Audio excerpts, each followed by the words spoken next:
ನಮಸ್ಕಾರ ಸ್ನೇಹಿತರೆ, ಅನಮ್ ಜ್ಯೋತಿ ಚಾನಲ್ಗೆ ಸ್ವಾಗತ. ಸ್ನೇಹಿತರೆ, ಇದೇ ತಿಂಗಳು ಅಂದರೆ ಅಕ್ಟೋಬರ್ 18ನೇ ತಾರೀಕಿಂದ ದೀಪಾವಳಿ ಪ್ರಾರಂಭ ಆಗ್ತಾ ಇದೆ. ಆಶ್ವಯುಜ ಮಾಸದ ಕೃಷ್ಣ ಪಕ್ಷದ ತ್ರಯೋದಶಿ ತಿಥಿಯಂದು ಈ ಧನತ್ರಯೋದಶಿಯನ್ನು ಆಚರಣೆ ಮಾಡಲಾಗುತ್ತೆ. ಇನ್ನು ಉತ್ತರ ಭಾರತದ ಕಡೆ ಧನ್ ತೇರಸ್ ಅಂತ ಕೂಡ ಇದನ್ನು ಕರೀತಾರೆ.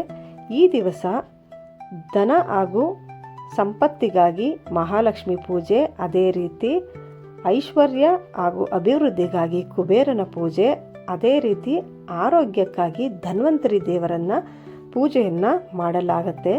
ಈ ಧನ್ವಂತರಿ ದೇವರು ಸಮುದ್ರ ಮಂಥನದ ವೇಳೆ ಒಂದು ಕೈಯಲ್ಲಿ ಅಮೃತದ ಕಲಶ, ಮತ್ತೊಂದು ಕೈಯಲ್ಲಿ ವೈದ್ಯ ಪುಸ್ತಕವನ್ನು ಹಿಡಿದು ಮೇಲಕ್ಕೆ ಬರ್ತಾರೆ. ಆದ್ದರಿಂದ ಆ ದಿವಸ ವೈದ್ಯರುಗಳು ಈ ಧನ್ವಂತರಿ ಪೂಜೆಯನ್ನು ಮಾಡ್ತಾರೆ. ಈ ಆರೋಗ್ಯಕ್ಕಾಗಿ ಆ ದಿವಸ ಧನ್ವಂತರಿ ದೇವರನ್ನು ಪೂಜೆಯನ್ನು ಮಾಡೋದು ಅತ್ಯಂತ ಶುಭ. ಇನ್ನು ಈ ದಿವಸ ಕೆಲವು ವಸ್ತುಗಳನ್ನು ಖರೀದಿ ಮಾಡೋದ್ರಿಂದ ಅತ್ಯಂತ ಶುಭ ಫಲಗಳು ದೊರೆಯುತ್ತೆ. ಅದೇ ರೀತಿ ಯಾವೆಲ್ಲ ವಸ್ತುಗಳನ್ನು ಆ ದಿವಸ ಖರೀದಿ ಮಾಡಲೇಬಾರ್ದು ಎಲ್ಲವನ್ನು ಕೂಡ ಇವತ್ತಿನ ವಿಡಿಯೋದಲ್ಲಿ ತಿಳಿಸ್ಕೊಡ್ತಾ ಇದ್ದೀನಿ. ಮೊದಲಿಗೆ ಚಿನ್ನ ಅಥವಾ ಬೆಳ್ಳಿಯನ್ನು ಆ ದಿವಸ ಖರೀದಿ ಮಾಡೋದು ಸಾಕ್ಷಾತ್ ಮಹಾಲಕ್ಷ್ಮಿಯನ್ನು ಮನೆಗೆ ಆಹ್ವಾನ ಮಾಡಿದಂತೆ. ಆ ದಿವಸ ಚಿನ್ನ ಅಥವಾ ಬೆಳ್ಳಿಯನ್ನು ಖರೀದಿ ಮಾಡೋದು ಅತ್ಯಂತ ಶುಭ. ಇನ್ನು ಚಿನ್ನ ಬೆಳ್ಳಿ ಖರೀದಿ ಮಾಡೋಕ್ಕಾಗದೇ ಇದ್ದವರು ಯಾವೆಲ್ಲ ವಸ್ತುಗಳನ್ನು ತಗೋಬೋದು ಅಂದರೆ, ಪೊರಕೆಯನ್ನು ಆ ದಿವಸ ತರೋದು ತುಂಬಾ ಶ್ರೇಷ್ಠ. ಯಾಕೆಂದರೆ ಪೊರಕೆ ಲಕ್ಷ್ಮೀ ಸ್ವರೂಪ. ಈ ಪೊರಕೆಯನ್ನು ನಾವು ಮನೆಗೆ ತಂದಾಗ, ನಾವು ಆ ಪೊರಕೆಯಿಂದ ಕಸವನ್ನು ಗುಡಿಸಿದಾಗ ಮನೆಯಲ್ಲಿರೋ ನಕಾರಾತ್ಮಕ ಶಕ್ತಿಗಳು ಹೋಗಿ ಸಕಾರಾತ್ಮಕ ಶಕ್ತಿ ಅನ್ನೋದು ಮನೆಗೆ ಪ್ರವೇಶ ಮಾಡುತ್ತೆ. ಆದ್ದರಿಂದ ಪೊರಕೆಯನ್ನು ತರೋದು ಅತ್ಯಂತ ಶುಭ. ಇನ್ನು ಅರಿಶಿಣದ ಕೊಂಬು, ಇದು ಕೂಡ ಲಕ್ಷ್ಮೀ ಸ್ವರೂಪ ಆಗಿರೋದ್ರಿಂದ ಮನೆಯಲ್ಲಿರೋ ಕೆಟ್ಟ ಶಕ್ತಿಗಳನ್ನು ಇದು ಹೀರ್ಕೊಳ್ಳೋದ್ರಿಂದ ಅರಿಶಿಣದ ಕೊಂಬನ್ನು ತರೋದು ಕೂಡ ಅತ್ಯಂತ ಶುಭ. ಇನ್ನು ಲಕ್ಷ್ಮಿ ಮತ್ತು ಗಣೇಶನ ವಿಗ್ರಹ, ಅದು ಯಾವುದೇ ಆಗಿರ್ಬೋದು, ಮಣ್ಣಿಂದಾಗಿರ್ಬೋದು, ಹಿತ್ತಾಳೆದಾಗಿರ್ಬೋದು, ಬೆಳ್ಳಿದಾಗಿರ್ಬೋದು, ಇದನ್ನು ಖರೀದಿ ಮಾಡೋದು ತುಂಬಾ ಶುಭ. ಇನ್ನು ಹಿತ್ತಾಳೆ ಪಾತ್ರೆಗಳು, ಹಿತ್ತಾಳೆ ಅಥವಾ ತಾಮ್ರದ ವಸ್ತುಗಳನ್ನು ಆ ದಿವಸ ಮನೆಗೆ ತರೋದು ಕೂಡ ತುಂಬಾ ಶುಭ. ಇನ್ನು ಧನಿಯಾ ಬೀಜ, ಇದು ಕೂಡ ಲಕ್ಷ್ಮೀ ಪೂಜೆಯಲ್ಲಿ ಇದನ್ನು ಬಳಕೆಯನ್ನು ಮಾಡಲಾಗುತ್ತೆ. ಇದು ಕೂಡ ಅತ್ಯಂತ ಶುಭ. ಈ ಧನಿಯಾ ಬೀಜವನ್ನು ಮನೆಗೆ ತರೋದು ಕೂಡ ಲಕ್ಷ್ಮೀ ಸ್ವರೂಪ ಆಗಿರೋದ್ರಿಂದ ಇದು ಹಳದಿ ಬಣ್ಣದ ಲಕ್ಷ್ಮೀ ಕವಡೆ, ಇದು ಕೂಡ ಧನತ್ರಯೋದಶಿ ದಿವಸ ಮನೆಗೆ ತರೋದ್ರಿಂದ ತುಂಬಾ ಶುಭ.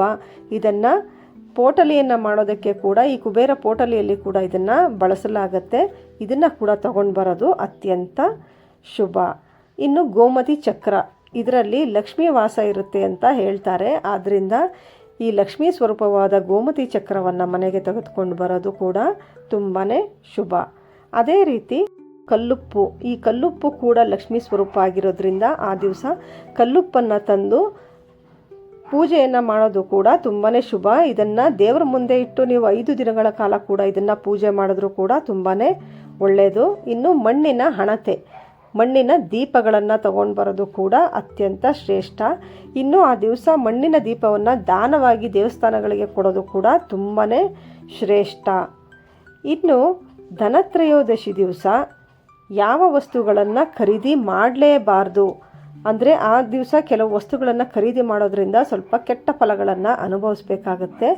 ಅದರಲ್ಲಿ ಮೊದಲನೆಯದು ಚಪ್ಪಲಿಯನ್ನು ಖರೀದಿ ಮಾಡುವಂಥದ್ದು. ಧನತ್ರಯೋದಶಿ ದಿವಸ ಅಪ್ಪಿ ಕೂಡ ಅವತ್ತು ಯಾವುದೇ ಕಾರಣಕ್ಕೂ ಚಪ್ಪಲಿಯನ್ನು ನೀವು ಖರೀದಿ ಮಾಡಬಾರ್ದು.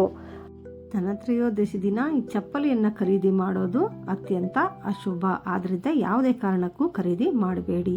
ಇನ್ನು ಕಪ್ಪು ಬಣ್ಣದ ವಸ್ತ್ರ, ಕಪ್ಪು ಅಶುಭದ ಸಂಕೇತ. ಆದ್ದರಿಂದ ಈ ಧನತ್ರಯೋದಶಿಯಲ್ಲಿ ಯಾವುದೇ ಕಾರಣಕ್ಕೂ ಅಪ್ಪಿ ಕೂಡ ನೀವು ಕಪ್ಪು ಬಣ್ಣದ ವಸ್ತ್ರವನ್ನು ಖರೀದಿ ಮಾಡಬೇಡಿ. ಇನ್ನು ಗಾಜಿನಿಂದ ಮಾಡಿದಂಥ ವಸ್ತುಗಳು, ಗಾಜಿನ ಲೋಟ ಆಗಿರ್ಬೋದು, ಗಾಜಿನ ಪಾತ್ರೆಗಳಾಗಿರ್ಬೋದು, ಗಾಜಿನ ಯಾವುದೇ ವಸ್ತುಗಳಾಗಿರ್ಬೋದು, ಗಾಜು ಕೆಳಗೆ ಬಿದ್ದರೆ ಒಡೆದೋಗಂಥ ವಸ್ತು ಆಗಿರೋದ್ರಿಂದ ಇಂತಹ ವಸ್ತುಗಳನ್ನು ಮನೆಗೆ ಖರೀದಿ ಮಾಡೋದ್ರಿಂದ ನಕಾರಾತ್ಮಕ ಶಕ್ತಿಗಳನ್ನು ಮನೆಗೆ ತಂದಂತೆ ಆಗುತ್ತೆ. ಆದ್ದರಿಂದ ಯಾವುದೇ ಕಾರಣಕ್ಕೂ ಕೂಡ ಗಾಜಿನ ವಸ್ತುಗಳನ್ನು ಖರೀದಿ ಮಾಡೋದಕ್ಕೆ ಹೋಗಬೇಡಿ. ಅದೇ ರೀತಿ ಹರಿತವಾದ ವಸ್ತುಗಳು, ಲೋಹದ ವಸ್ತುಗಳು ಅಂದರೆ ಚಾಕು, ಕತ್ತರಿ, ಯಾವುದೇ ಆಗಿರ್ಬೋದು ಈ ರೀತಿಯ ಲೋಹದ ವಸ್ತುಗಳನ್ನು, ಕಬ್ಬಿಣದ ವಸ್ತುಗಳನ್ನು ಖರೀದಿ ಮಾಡೋದಕ್ಕೆ ಹೋಗಬೇಡಿ. ಅದನ್ನು ಮಾಡೋದ್ರಿಂದ ಶನಿ ಮಹಾತ್ಮನ ಒಂದು ಪ್ರವೇಶ ಅನ್ನೋದು ನಿಮ್ಮ ಮನೆಗೆ ಆಗುತ್ತೆ. ಇದರಿಂದ ಅಶುಭ ಫಲಗಳನ್ನು ಅನುಭವಿಸ್ಬೇಕಾಗತ್ತೆ. ಆದ್ದರಿಂದ ಯಾವುದೇ ಕಾರಣಕ್ಕೂ ಈ ವಸ್ತುಗಳನ್ನು ಖರೀದಿ ಮಾಡಬೇಡಿ.